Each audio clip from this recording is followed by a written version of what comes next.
말씀에서는 저랑 준비가 함께 모였사오니 저의 마음과 저의 뜻을 받아주시고 이 예배를 통하서 주님으로 영광 받아 주시옵소서.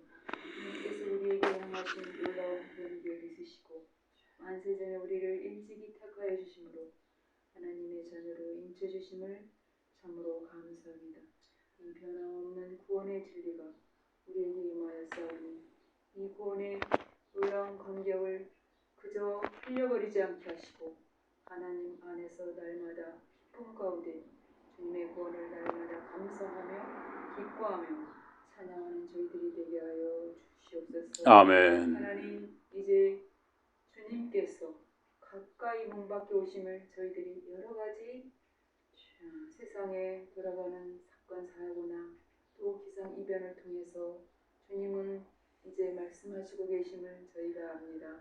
하나님, 이러한 때일수록 저희가 더욱더 깨어있게 하시고 이러한 때일수록 더욱더 분별령을 주시어서 주 예수 그리스도께서 문 밖에 가까이 오심을 저희들이 깨닫고 이제 10처녀 중에 5처녀처럼 슬기로운 기름 처녀처럼 등불을 준비하며 날마다 깨어있는 신랑을 맞을 준비를 하는 저희 믿음이 되게 도와주시옵소서. 아멘. 어리석은 5처녀처럼 기름도 준비하지 않고 잠을 자며 저들이 주님이 왔을 때 혼돈하며 두려워하지 않게 하시고 우리가 하나님 앞에 참으로 이 시대 속에서 참으로 지혜롭게 주의 오심을 준비하는 저희 삶이 되도록 하나님 도와주시옵소서. 아멘. 하나님께서 우리에게 명하시는 것은 하나님을 사랑하고 내 이웃을 내 몸처럼 사랑하라 하신 주님, 저희들은 하나님을 사랑한다면서도 내 가까이 있는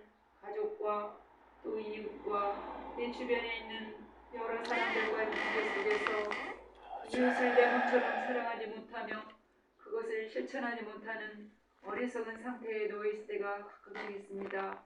하나님 아버지, 우리 마음에 말씀이 있을 때 그 모든 것을 저희들도 주의 계명을 이루어 살아갈 줄 믿사오니 주의 말씀을 날마다 저희 가운데 풍성히 부어주심으로 말미암아 하나님 우리에게 향하신 하나님 사랑과 이웃 사랑을 몸으로 마음으로 실천하며 살아갈 수 있는 능력 있는 그리스도인들로 하나님 세워 주시옵소서. 아멘. 하나님, 이 세상 가운데 우리를 부르신 그 부르심의 목적을 이루어 살아가는 저희 삶이 되도록 하나님, 그래서 우리의 삶 전체가 하나님 앞에 온전히 산제사로 드려지며 영광 드리는 저희의 삶이 되도록 날마다 하나님 우리의 삶을 주님께서 붙들어 주시옵소서. 아멘. 시간도 하나님 전국 방방곳곳에 예배하는 처소처소마다 하나님의 거룩한 영으로 임하시고 또 저 북녘 땅과 온 세계 가운데 주님께 예배드리는 모든 심령 가운데 하나님의 거룩한 영들이 임하여서 하나님의 진리 영으로 예배드림으로 하늘나라의 기쁨 영광이 상달되게 하여 주시고 온전히 하나님께서 영광 받아 주실 줄 믿사오며 아멘. 이 모든 말씀 예수님 이름으로 구합니다. 아멘. 하나의 말씀 잠언 19장입니다. 잠언 19장 1절부터입니다. 잠언 19장 1절에서 4절입니다. 잠언 19장 1절에서 4절.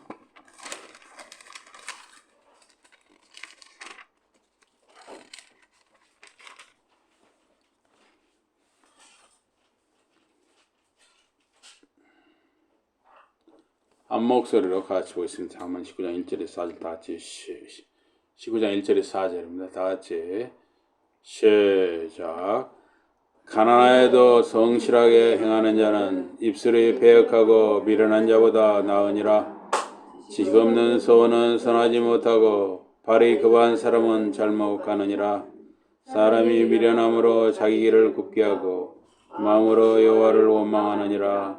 재물은 많은 친구를 더하게 하나 가난한즉 친구가 끊어지느니라. 아멘. 오늘 말씀 제목은 주님 앞에 서는 자 혹은 하나님 앞에 서는 자라는 제목으로 말씀을 드리겠습니다. 이 성실하다, 진실하다 하는 것은 하나님 앞에 사는 사람의 특징입니다. 사람은 잠시 속일지 몰라도 하나님께 숨길 수 있는 것은 없습니다. 1절에 가난하지만 깨끗하게 사는 것이 거짓말하며 미련하게 사는 것보다 낫다 그랬어요. 개혁성경에서는 성실히 행하는 가난한 자는 입술이 패례하고, 이 패례하고를 쉬운 성경에서는 거짓말하며 라고 했어요. 미련한 자보다 나으니라. 또 우리 박윤선 그 목사님은 진실되다는 게 탐이란 말이에요. 히브리어 탐. 진실되이 이거를 이제 깨끗하게 또는 성실히 이렇게도 번역을 했는데 탐. 진실되이 행하는 가난한 자는 입술이 사곡하고, 이 사곡 이게 패례하고 또 뭐 거짓말하고 이렇게도 옮겼는데 사곡 이 이케시라는 말인데 이거하고 대조가 됩니다. 진실은 표리, 겉과 속이 일치하는 것을 가리켜요. 겉과 속이 다른 사람이 있잖아요. 하나님 앞에 사는 사람, 주님 앞에 사는 사람은 겉과 속이 같은 것이죠. 하나님 앞에 사는 삶, 코람데오라고 그러는데 코람데오의 특징이에요. 진실하다. 겉과 속이 일치한다. 이 코람데오 삶을 사는 신자의 특징입니다. 하나님 앞에 사는 생활은 이 심적 태도, 이 마음의 자세와 행위가 일치한다 하는 것입니다. 그래서 이 사곡, 이 계시는 구부러진 것을 뜻합니다. 그래서 언사, 말하는 것이 사실을 말하지 않고 왜곡하는 사람이 있어요. 그래서 여기 오늘 19장 22절에 보면 사람은 자기 인자함으로 남에게 사모함을 받느니라. 가난한 자는 거짓말하는 자보다 낫다 그랬어요. 가난한 자가 거짓말하는 자보다 낫다는 거예요. 이것은 가난을 미화하는 것은 아닙니다. 가난을 사모하라는 뜻이 아니고 물론 정직하고 또 부자로 잘 살면 좋을 것입니다. 여러분들이 그렇게 되시기 바랍니다. 정직하게 살 때 부자로 잘 사시기 바랍니다. 그러나 거짓을 통해 남을 속이고 이렇게 뭐 사기를 친다든가 이렇게 해가지고 부를 축적하거나 이익을 추구하는 삶은 차라리 가난한 생활을 하는 것만 못하다 하는 것입니다.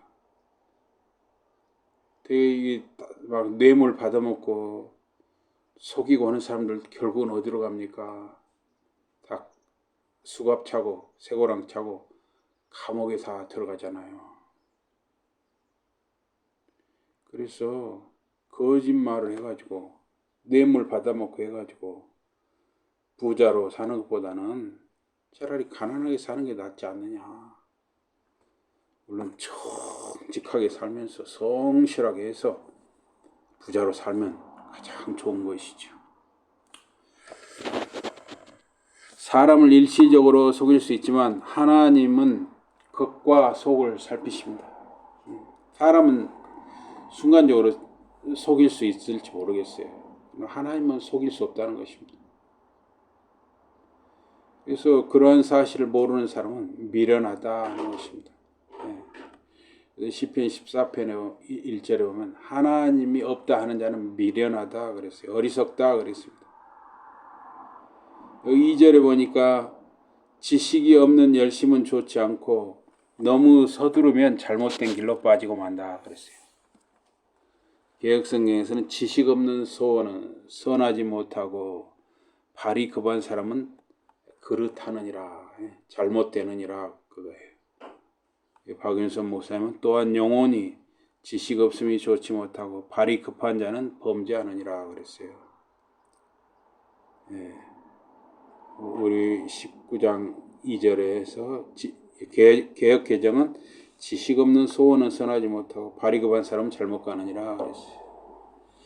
그래서 이 영혼이 지식 없음이 좋지 못하고, 그래서 우리 개혁개정은 그걸 소원이라고 했는데, 영혼, 네페시입니다. 네페시.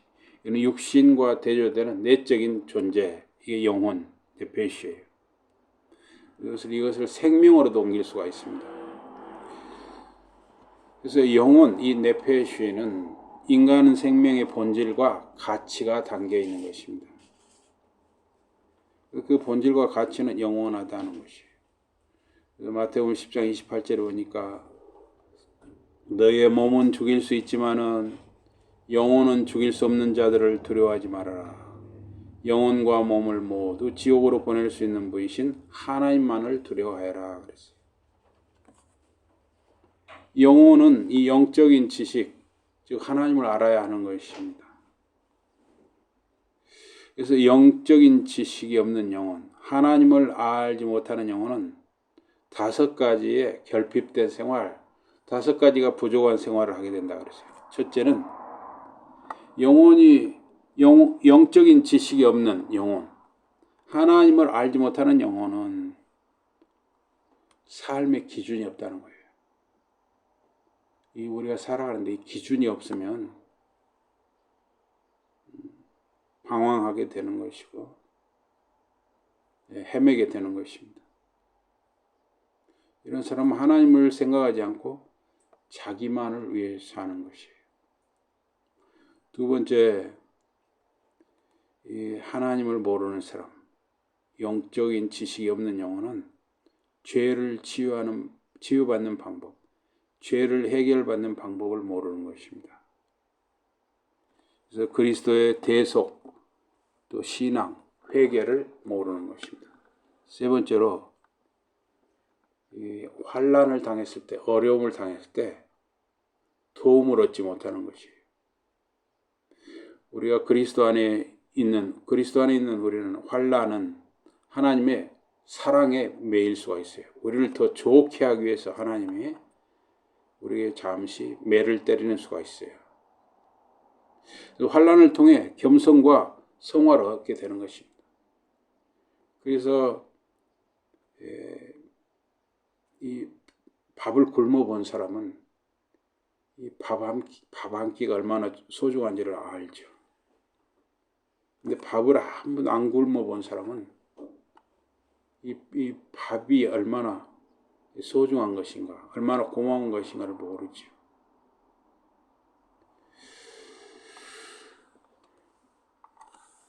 그런데 이 어려움에 있을 때 믿지 않는 사람, 하나님을 모르는 사람은 하나님께 도와달라고 은혜를 구할 수가 없는 것이죠. 네 번째, 하나님을 모르면 영적인 지식이 없는 영혼은 책임을 다하는 능력을 모르는 것입니다. 그리스도를 모르면 자기 힘으로 살아야 합니다. 그러나 인간은 연약합니다. 알렉산더나 나폴레옹, 징기스칸 이런 영웅이라 하는 사람들도 죽음을 이기지를 못했습니다. 그래서 책임을 다한다 하는 것은 성실함입니다. 각자 주어진 자리를 지키고 살아가는 것은 큰 복이 은혜입니다. 아버지는 아버지의 자리, 남편의 자리를 지켜야 하고, 어머니는 어머니의 자리, 아내의 자리를 지켜야 하죠. 인간은 주님 안에서 강해지는 것입니다. 그래서 빌립보서 4장 13절에 보니까 나에게 힘을 주시는 분을 통하여 나는 모든 것을 할 수 있습니다. 그랬어요. 내게 능력 주시는 자 안에서 내가 모든 것을 할 수 있나이다. 다섯 번째, 이 하나님을 모르는 사람, 영적인 지식이 없는 영혼은 참된 소망이 무엇인지를 모르는 것입니다. 그리스도를 모르면 모든 것이 불확실합니다. 하나님의 약속의 신실함을 알 수가 없습니다.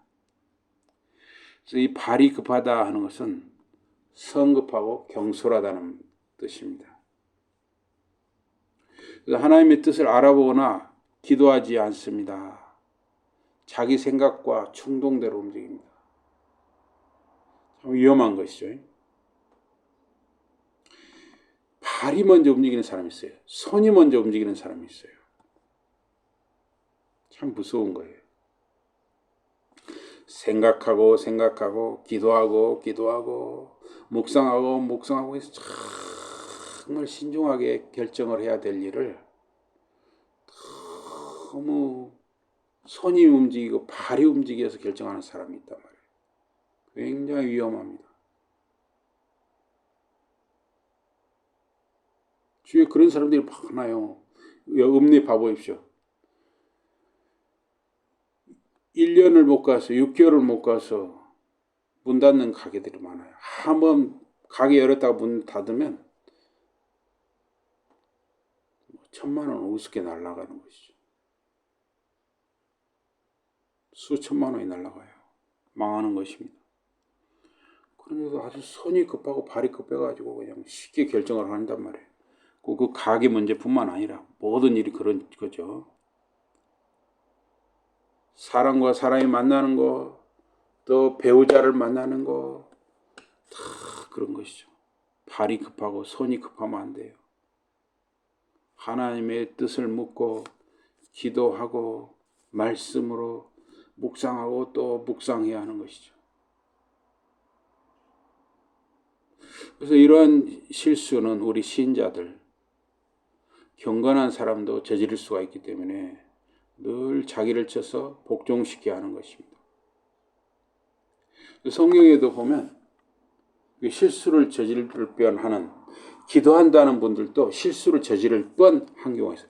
그래도 실수하지 않고 실수를 저지를 뻔하기만 하면 그래도 은혜죠. 사무엘 선지자의 경우 하나님 말씀대로 이제 사울 왕 대신에 다른 사람을 이제 기름 부어서 왕으로 세우라고 하나님 그러셨어요. 그래서 사무엘 선지자가 하나님 말씀대로 이세의 아들들을 찾아갑니다. 이세. 근데 이세의 큰 아들 엘리압을 보니까 외모가 아주 출중했어요. 사람들은 지금도 외모에 속잖아요. 이 사무엘 선지자, 기도하는 사람, 말씀의 사람, 하나님의 사람, 이 사무엘 선지자도 큰아들 엘리압의 외모를 보고 바로 이 사람이다 하고 그의 머리에 기름 부으려고 했다는 거예요. 이야, 참 두려운 일이죠. 사무엘 선지자 같은 것도 그 외모를 보고 거기다 기름을 부으려고 했다는 거예요. 와, 두렵잖아요. 그때 하나님의 성령이 말씀하셨습니다. 나 야훼는 사람 중심을 보느니라. 그래서 사무엘 선지자가 실수할 뻔했는데 하나님의 성령의 인도하심을 받았기 때문에 실수하지 않았어요. 또 기브온 여호수아서에 보면 기브온 사람들이 여호수아에게 사신을 보냈습니다. 기브온 사람들이 두려웠어요. 이스라엘 사람들은 도저히 이길 수가 없다. 이스라엘 사람들이 우리가 다 죽게 생겼다. 그럼 우리가 살궁리를 하자 하고 사신들을 보내게 됩니다. 근데 아주 거짓으로 꾸며요. 먼 데서 사는 사람들인 것처럼 꾸몄습니다. 낡아 기운 신발, 다 다른 헤어진 배낭, 찢어져 기운 가죽 포도주 부대, 마르고 곰팡이 난 빵 등을 준비해가지고 그 기브온 사람들의 그 사신들이 여호수아와 그 지도자들을 만났습니다.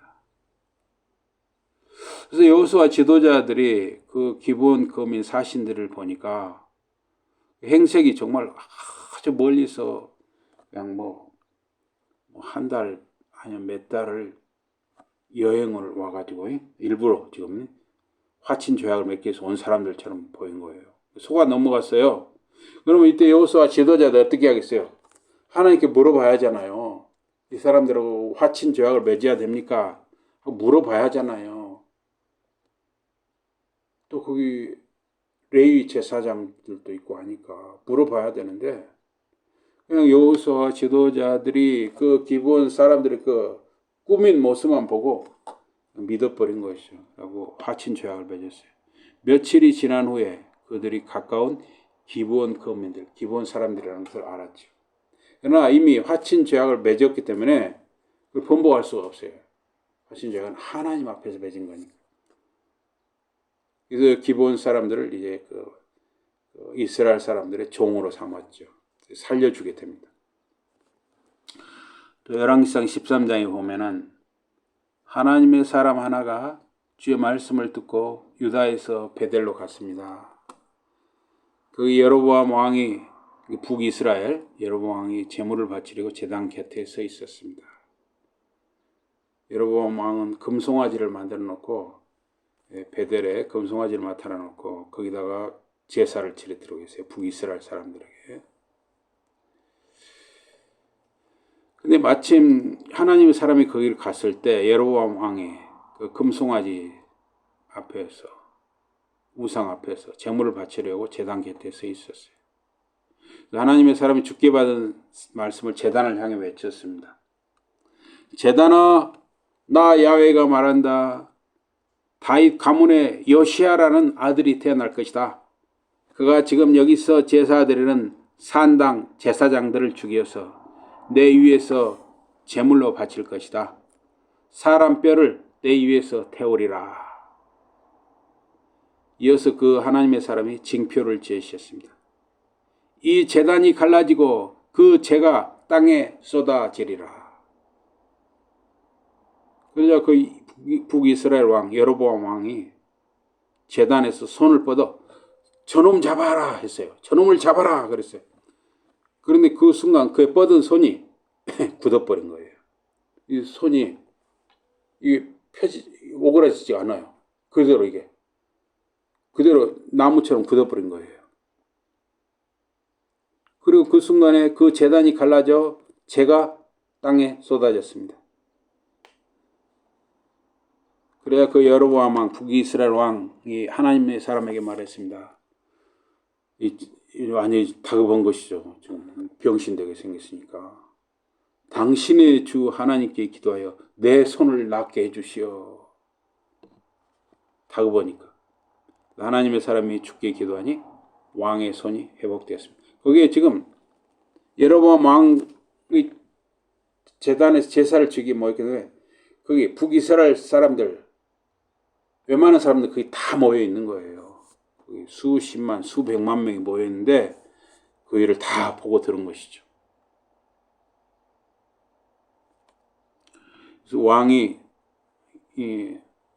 다시 손이 회복되었습니다. 그러니까 하나님의 사람이 기도하니까. 그래서 왕이 하나님의 사람에게 자기 궁전에 가서 함께 식사할 것을 제안을 했습니다. 선물도 주겠다고 했어요. 그러나 하나님의 사람이 거절했습니다.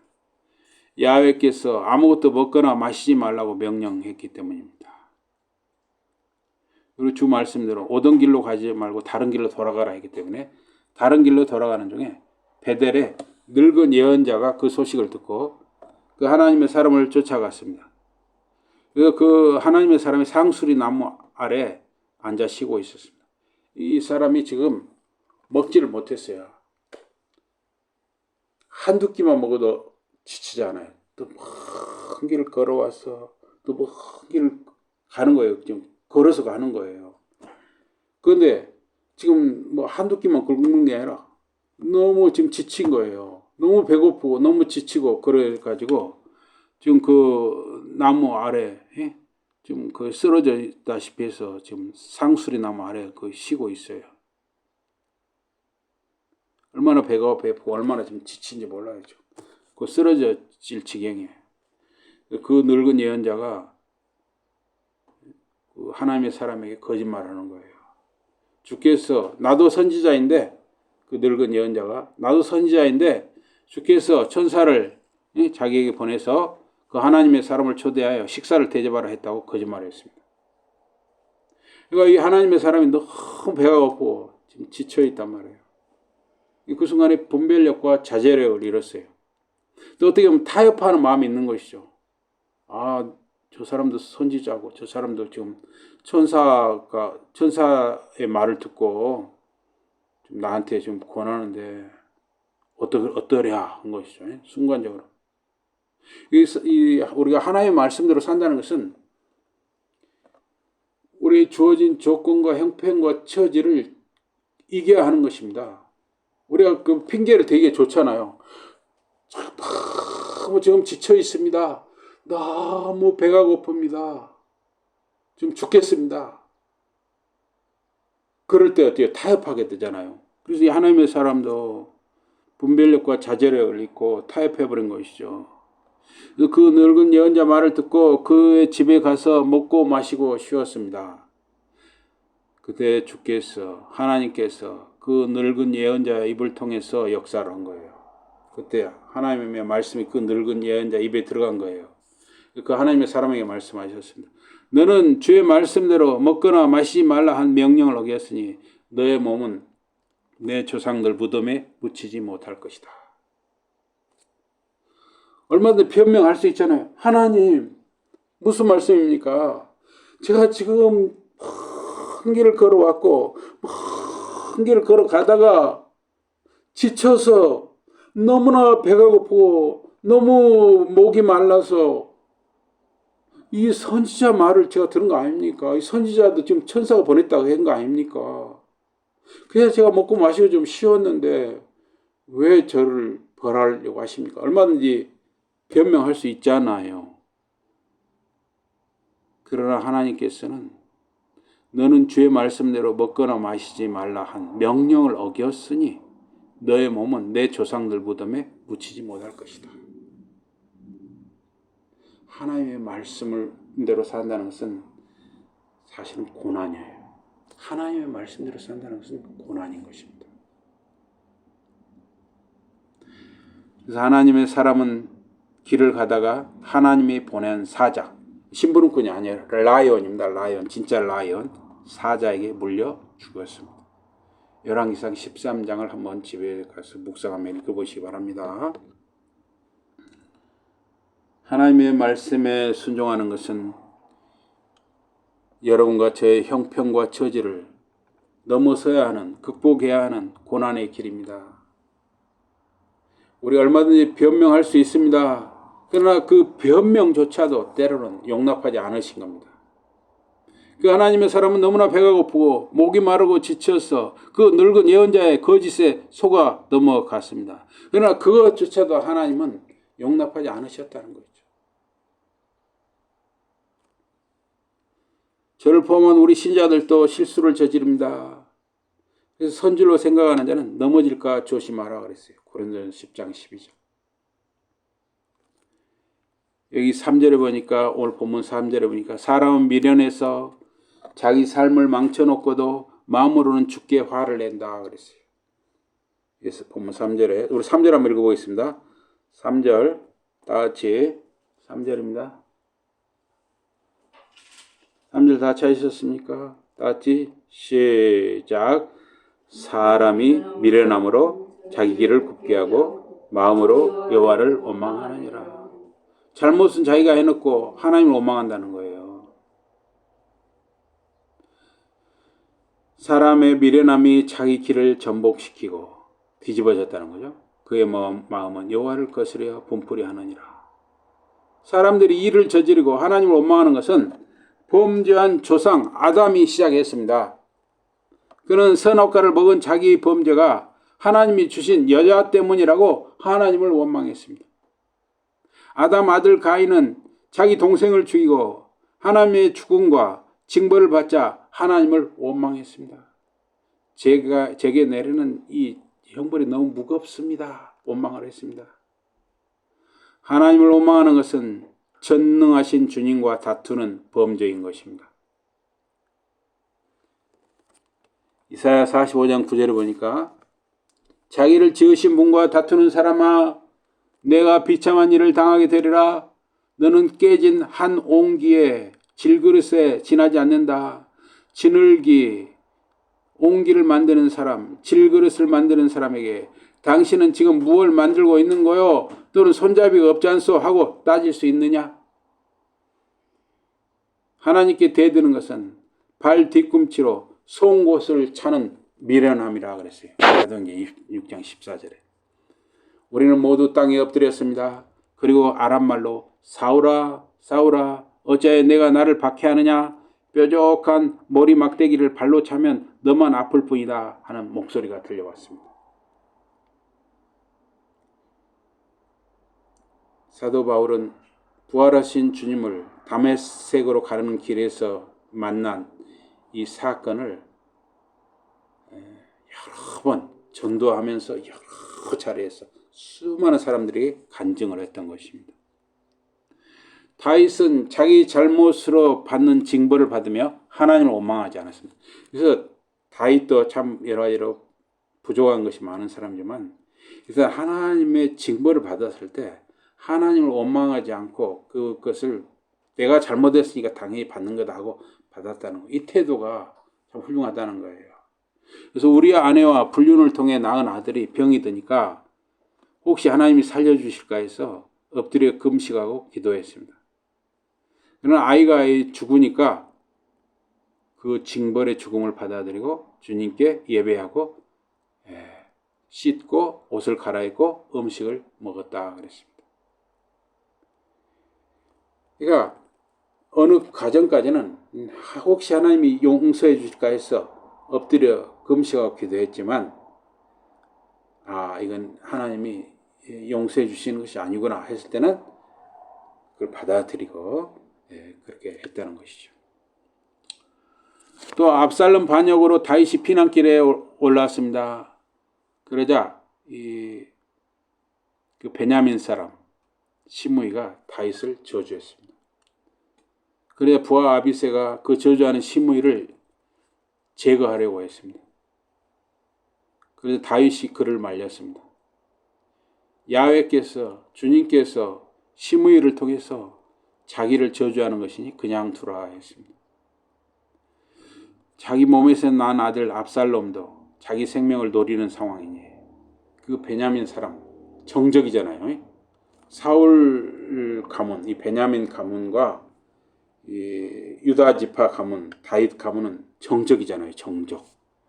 그러니 그 베냐민 사람 시므이가 저주하는 것을 야훼의 뜻, 주님의 뜻으로 여기고 받아들였던 것입니다. 사람들은 어떤 어려움을 당하면 하나님을 원망해요. 그러나 다윗이 부족한 점도 많지만 우리가 배워야 할 점은 다윗은 자기가 잘못해서 어려움을 당했을 때 내가 잘못했으니까 주님이 나를 이렇게 벌을 주시는 것하고 그걸 받아들였다는 거예요. 쉽지 않은 것이죠. 오늘 본문 4절입니다. 4절.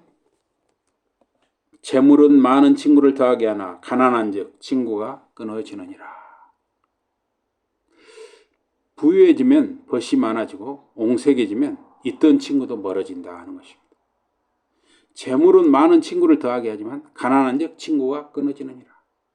부는 많은 친구들을 증가시키나 빈곤한 자는 자기 친구에게서 갈리우느니라. 그래서 빈곤하다 하는 말이 달이란 말이에요. 달. 히브리어 달. 그래서 이거는 경제적으로 뿐만 아니라 사회적으로 공공한 처지에 빠진 사람을 말합니다. 돈도 없지만은 가족이나 친척, 이웃, 친구, 지인들과 교류와 소통이 막히거나 원활하지 못한 처지에 있는 사람입니다. 사람 말입니다. 돈이 없어지고 아주 어려움에 처하면 나 몰라라 하기가 쉬워요. 가족과도 연락이 끊길 수도 있고 친척, 친구, 이웃과도 연락이 끊기는 수가 있어요.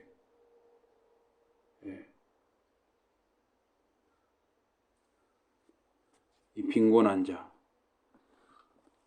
그래서 이 빈곤한 자는 경제적으로 또 사회적으로 공공한 처지에 빠진 사람을 말한다는 거죠.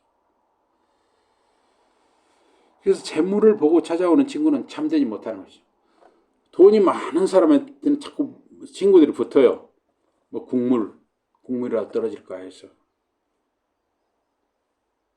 잠언 18장 24절에 보면 친구가 많으면 해를 당하기도 하지만 형제보다 더 가까운 친구도 있다 그랬습니다. 그래서 재물을 보고 접근하는 친구는 사실은 해로운 사람이라는 거예요. 돈 보고 접근하는 사람, 해로운 사람이라는 거예요. 주님 안에서 말씀과 기도로 깨어 있어야만 사람들과 분별력 있는 교제를 할 수 있다는 것입니다. 어떤 사람이 진실한 친구인지, 어떤 사람이 사기꾼인지, 어떤 사람이 악한 자인지를 분별하는 그 은혜, 능력, 그걸 갖기 위해서는 우리가 주님 안에서 말씀과 기도로 깨어서 성령님의 그 감화와 은혜와 인도를 받아야 한다는 것입니다. 그래야 우리가 분별력을 가질 수 있어요. 사람을 보는 눈을 갖출 수가 있습니다. 또 우리가 사기꾼에게 사기를 당하지 않을 수가 있습니다. 지금 별하별 사기꾼이 많잖아요. 시편 118편 8절에 보니까 주님께 몸을 피하는 것이 사람을 의지하는 것보다 낫습니다. 그랬어요. 이사야서 2장 22절에 보니까 너희는 사람들을 믿지 말아라. 그들은 사람일 뿐 사람은 반드시 죽는 법이다. 그러니 너희는 그들을 하나님처럼 믿어서는 안 된다. 우리가 사람을 의지하는 수가 많아요. 사람을 의지하려고 하는 수가 많아요. 사람을 의지하려고 하면 꼭 사람이 실망을 시킵니다. 신자는 사람을 의지하지 않고 하나님을 의지하는 것입니다. 그런데 선한 사마리아 사람은 자기 일을 보기 위해서 길을 가다가 전혀 자기와 상관없는 사람, 전혀 자기가 모르는 처음 보는 사람, 강도 만나서 피 흘려 죽어가는 사람을 가던 길을 멈추고 치료해주고 응급처치를 해서 그 사람을 자기 짐승 나귀나 이런 짐승에 싣고 가서 주막까지 싣고 가서 그 사람을 주막에서 밤새도록 잠을 설치면서 밤새도록 그 사람을 간호해주고 다음날 자기 길을 가면서 주막 주인에게 자기 있는 주머니에 돈을 다 털어주면서 제가 일을 마치고 돌아오면서 여기를 들릴 테니 이 사람을 잘 좀 간호를 해주셔 살려주세요. 그리고 제가 돌아오면서 우리 주인장이 비용이 더 들었으면 제가 돌아오면서 더 제가 돈을 드릴 테니까 이 사람을 꼭 간호해서 좀 살려놓으시기 바랍니다. 이것이 바로 예수 그리스도의 사랑이라 하는 것입니다. 예수님은 제자들이 흩어질 것을 아시고 말씀하셨습니다. 너희가 뿔뿔이 흩어져서 저마다 자기 집으로 갈 때가 오고 있다. 그때가 벌써 왔다. 너희는 나 혼자만 버려두고 떠날 것이다. 그러나 나는 혼자가 아니다. 내 아버지께서 나와 함께 계시기 때문이다. 예수님께서는 이 땅에 사시면서 사람을 의지하지 않으셨습니다. 사람들의 도움을 기대하거나 의지하지 않으셨습니다. 여러분과 저도 마찬가지예요. 사람 의지하고 사람에게 기대하면 꼭 실망하는 것입니다. 사람 의지하지 마시고 사람에게 기대하지 마시기 바랍니다. 자기 남편, 자기 아내, 자기 자식, 자기 친척, 자기 부모, 자기 형제조차도 의지하지도 마시고 기대하지도 마시기 바랍니다. 그러나 그는 죄인들을 사랑하시고 친구로 삼으셨습니다. 예수님께서는 죄인들을 사랑하시고 친구로 삼으셨습니다. 그들을 대신하여 죽으셨습니다. 신자는 물질을 다루거나 사람을 대하거나 어떤 형편과 상황에서도 코람되어 주님 앞에 서서 살아가는 자인 것입니다. 우리는 주님 앞에서 살아가야 하는 것입니다. 소망을 두거나 기대하지 마시기 바랍니다. 물론 여러분들이 정당하게 정직하게 열심히 성실하게 주어진 자리에서 이 물질도 모을 수 있으면 합법적으로 정당하게 모으는 건 선한 일이에요. 또 여러분들이 그렇게 정당하게 물질적으로 풍족해져야 남을 또 여유 있게 도울 수도 있는 거예요. 그러나 항상 이런 가치가 잊지 말아야 할 것은 코람되어 주님 앞에 서서 하나님 앞에 서서 살아가자 하는 것입니다. 그러한 삶을 사는 저와 여러분과 자녀들과 자손들 되시길 주님 이름으로 기원합니다. 아멘. 하나님 아버지 고맙습니다. 코람되어 하나님 앞에 서서 사는 삶.